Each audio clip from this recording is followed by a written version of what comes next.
Hey bookworms, welcome back to my channel. Let's talk about books.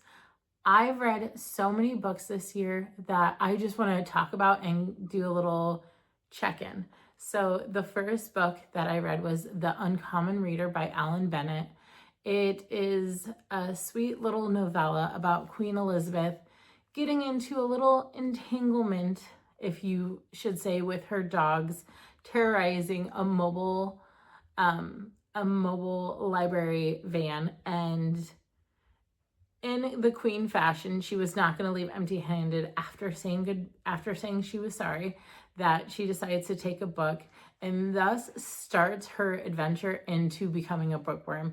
And she gets her staff involved, and she's like seen at outings, like in her transportation, just like reading. She's reading into the night. And I just loved the fact that they put Queen Elizabeth into that bookworm role, because I can definitely see it. And I just was fascinated by this take of, basically made upness. And I couldn't get enough of it. I truly, really enjoyed it. A book I read and I really liked with magical realism, and it was a classic reimagining with a modern twist, was Toto by A.J. Hackwith. It is set in the classic background of The Wizard of Oz, but given through Toto's perspective. And when I tell you, he is spunky, he is sassy, he's a little quick-witted, and the fact that you can still tell what is going on in the story, but it's through the perspective of Toto, and he is just this like little snarky dog that just was trampsing everywhere and just trying to figure out like what is going on, why are we not in Kansas. And it was a good modern take of it. You did get more of the sides of like the Tin Man and of Scarecrow and of the Lion, which I really liked. And it was just it was a fun read. I'm gonna say, yeah, it was definitely a fun read. A romance book that I really loved was The Flatshare by Beth O'Leary. And the premise of the book is forced proximity. But with this forced proximity, they were on different work shifts. So they were sharing a flat, but never meeting via communications. And then via the male main character's girlfriend did take over communications for a time frame. But you truly started liking both the characters, and it was almost like forced proximity.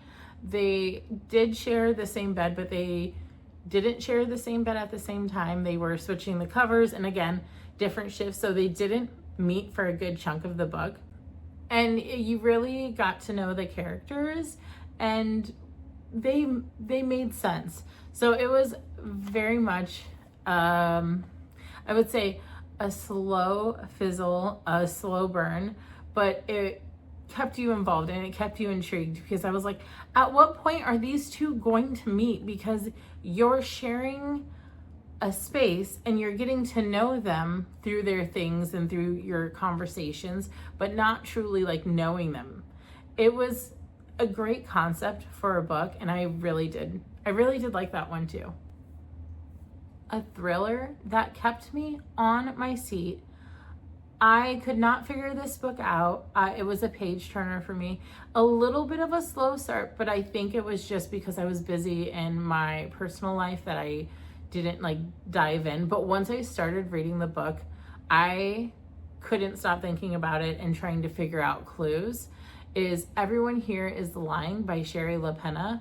Now, this is my second book from the author, and I gave her another go, and I'm so glad I did, because this one is about a girl who goes missing, and the suspects that the police have kind of trying to lean in on and trying to figure out this last 24 hours of this girl's whereabouts continuously changes.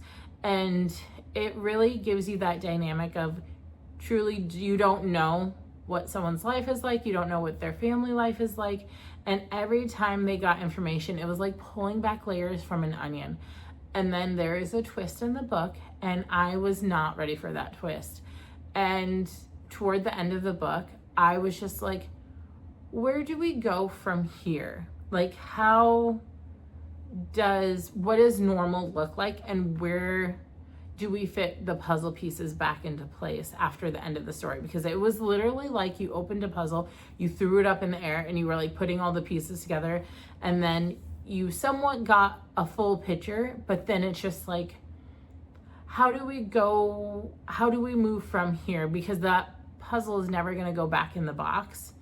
And I didn't have it figured out. And I was just like, the whole entire time I had thoughts of what is going on. And I literally remember looking up from my book and going like, wait, it's this person. Wait, it's that person. What, they think this? And it's just like new information. And I really felt like we didn't know the full picture, because sometimes an author will give you like more background information than the main story, and that was not the case during this time. And that the setup of that writing, I was very fascinated with, because it was like in real life time trying to figure out what happened, and you just didn't know, and it kept you on your toes the entire time. I jumped on the bandwagon to read Project Hail Mary by Andy Weir, and before I watched the movie, and I'm going to say that I liked the book at the end. I liked the story. It did take me, again, a long time to get into it. It was a very heavy book. It was very much, to me, a little bit science-based at the beginning. Obviously, the premise of the book, you have Ryland Grace going on a suicide mission to save Earth because of the atmosphere, and they're finding something in the atmosphere, and it's creating higher temperatures, and the Earth climate is decreasing, and all the things. And you know, he just goes on this adventure.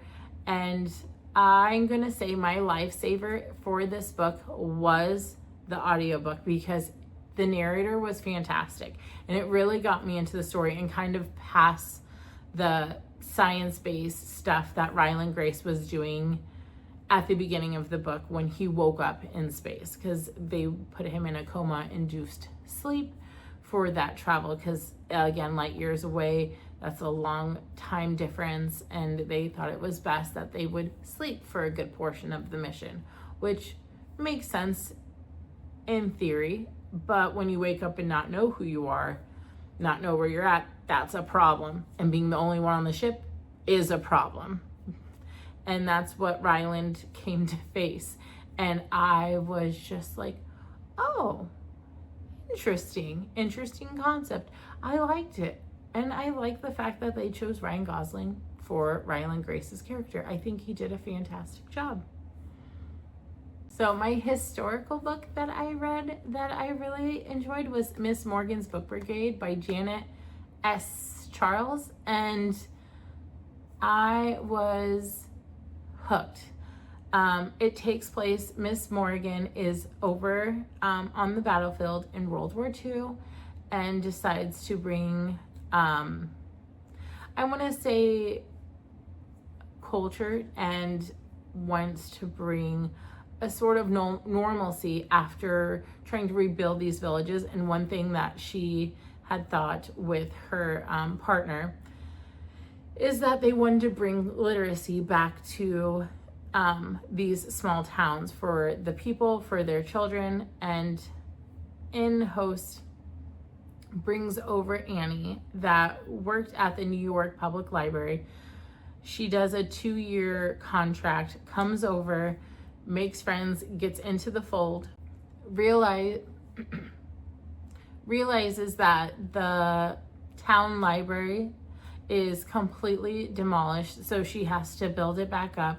But with that being said, she and is put in multiple hats with just trying to help in the war efforts with the citizens that are there, doing home checks, and we start getting these lovely characters and their stories of strength and hope and resilience, and truly determination to stay where they're at, rebuild their homes, especially when the Germans started pushing over the red line, the red zone, and coming back into that territory.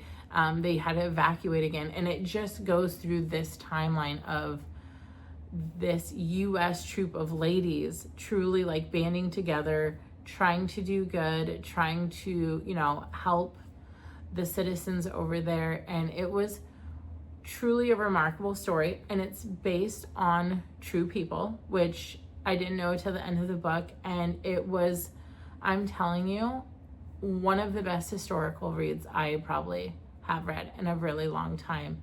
And it was a quick read, and I want to say the like environment, or not even environment, but I just felt like it was giving me a league of their own, banding together, women during wartime effort, but like boots down on the ground, on the battlefield. And the cast of characters reminds me of that. Like, they're a sisterhood, but they're also, you know, having their own different layers, and they come from different backgrounds, and it's just for one cause, and that's to do good. And I was just getting those kind of like vibes and whatnot, and it was a good book. To end my catch up, I read Every Summer After, One Golden Summer by Charlie Fortune, and I also read Our Perfect Storm by her. Now the first two are in a series. The first book follows Sam's perspective. The second book follows Charlie's story and Charlie's perspective of things. And it's in a span of years. Sam and Percy's family buys the cabin next door to Sam and Charlie when she's younger. Sam and Percy are close in age, become best friends, kind of fall in love, do a summer love when they're teenagers. And again, things happen, they're pulled apart. Fast forward multiple years, Percy gets a call from Charlie, Sam's brother, saying that their mother had passed, and that would she like to come to the funeral, because she knows that she was really close with their mother and their family. And she does not hesitate. She goes right into, you know, arrangements, goes right into the drive, and getting thrown back into her summer house, and her just dealing with the fact that they had a breakup and not dealing with that, and now they're adults versus teenagers, and having to understand that, because some feelings are still there, and what their story is going to hold. And I loved the time hop. I love the jumping, because it present day, but then when they first met, to like Every Summer After, because she went there every single summer with their parents, because that was their vacation home from the city that she was in. And it was the like sweetest raw love story, and you just wanted to figure out what was going to happen in the end. Now, in One Golden Summer with Charlie, he is an adult.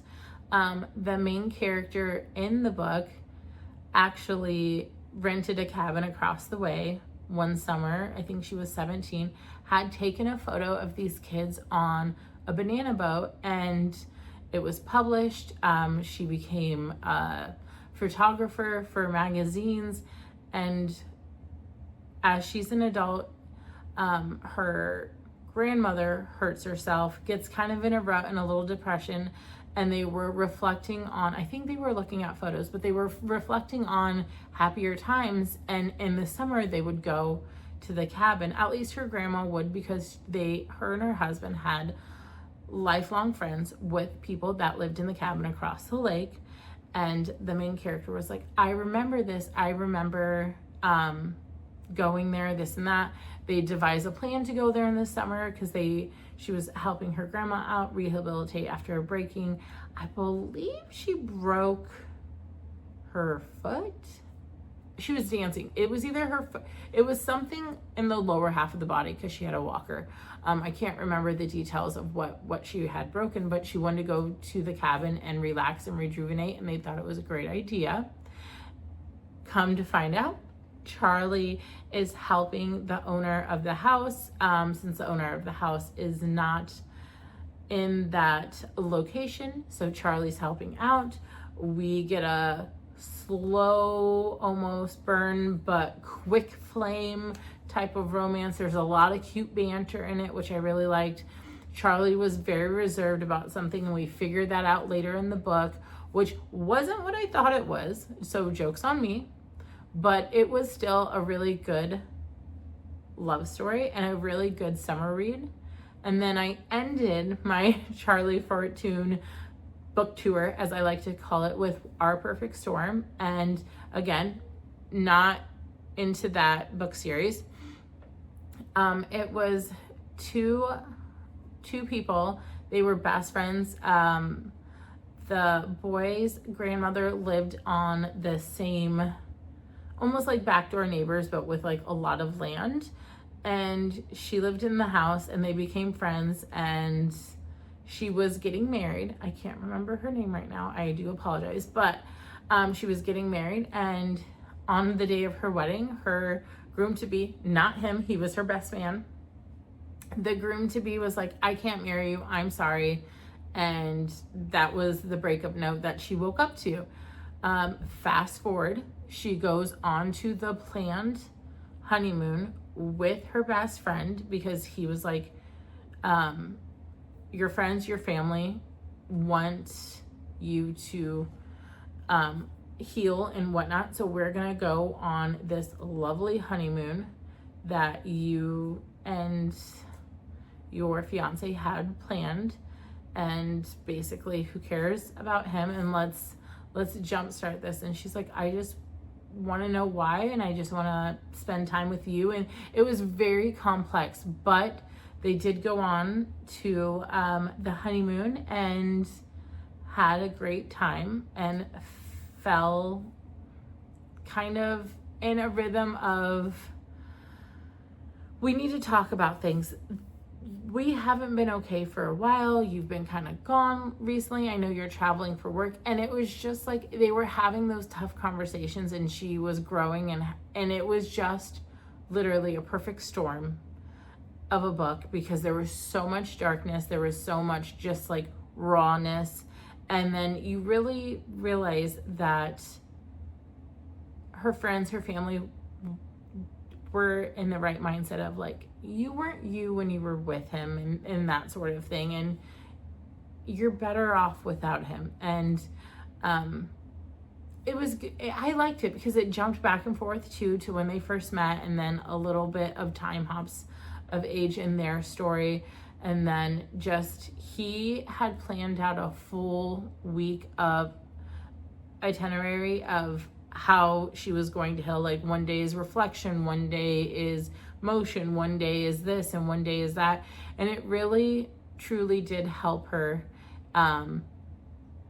figure out kind of where her head was at and what she wanted to do, because I don't think she was truly happy in many avenues of her life. And I think she was just trying to go with emotions, in my personal opinion, of what was deemed successful, because she was 30. And there's that saying, like, when people hit 30, they get kind of nervous about things and the unknown. And if you're not checking off certain boxes, you get very panicky. And I think she was there. So yeah. And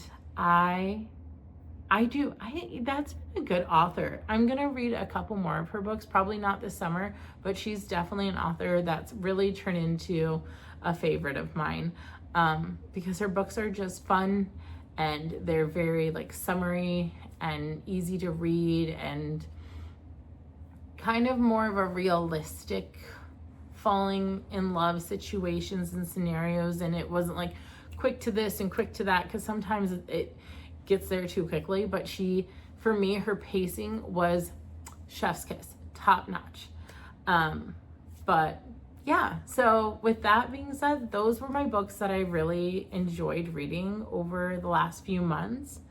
And I'm looking forward to more reads. I'm looking forward to chatting with you more about books. And until next time, I'll talk to you soon.